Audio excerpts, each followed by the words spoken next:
கள்ளப்பாளையம் பகுதியில் தனியார் நிறுவனத்திற்குள் துண்டான நிலையில் மனித வலது கை கிடந்த சம்பவம் பரபரப்பை ஏற்படுத்தியிருக்கிறது. இது பற்றிய மேலும் விவரங்களை எமது செய்தியாளர் நவமணிகண்டன் வழங்க கேட்கலாம். வணக்கம் நவமணிகண்டன், தற்போது அந்த கை யாருடையது என்பது தெரிய வந்திருக்கிறதா? முதற்கட்ட தகவல் என்ன, பதிவு பண்ணுங்க. கோவை கள்ளப்பாளையம் பகுதியில் தனியார் நிறுவனத்திற்குள் மனித வலது கை கண்டெடுக்கப்பட்டது குறித்து போலீசார் விசாரணை மேற்கொண்டுள்ளனர். சூலூர் காவல் நிலைய எல்லைக்குட்பட்ட சுதாகர் என்பவரது தனியார் நிறுவனத்தில் துண்டான நிலையில் மனித கை ஒன்று கண்டெடுக்கப்பட்டுள்ளது.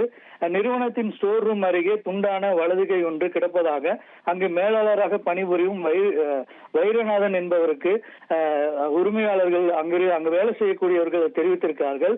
இதனை கண்டு அதிர்ச்சி அடைந்த அந்த நிறுவனத்தின் உரிமையாளர் சுதாகர் சூலூர் காவல் நிலையத்தில் புகார் அளித்துள்ளார்.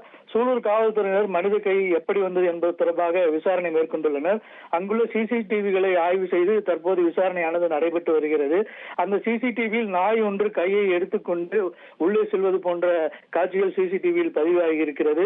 இது எங்கிருந்து கொண்டு வரப்பட்டது, அருகே இருக்கக்கூடிய சுடுகாட்டிலோ அல்லது அரசு மருத்துவமனைக்கு சொந்தமான ஒரு இடம் ஒன்று உள்ளதாக அங்கு கூறப்படுகிறது. அங்கிருந்து நாய் எடுத்து வந்ததா என்று தற்போது அந்த விசாரணை நடைபெற்று வருகிறது. இந்த சம்பவம் அப்பகுதியில் பெரும் பரபரப்பை ஏற்படுத்தி இருக்கிறது. விவரங்களுக்கு நன்றி நவமணிகண்டன். ட்ரெண்ட ஃப்ரெண்ட் ஆக்கிக்கோங்க. தந்தி டிவியின் சப்ஸ்கிரைபர்ஸ் அண்ட் ஃபாலோவர்ஸ் குடும்பத்துல நீங்களும் இணையுங்க.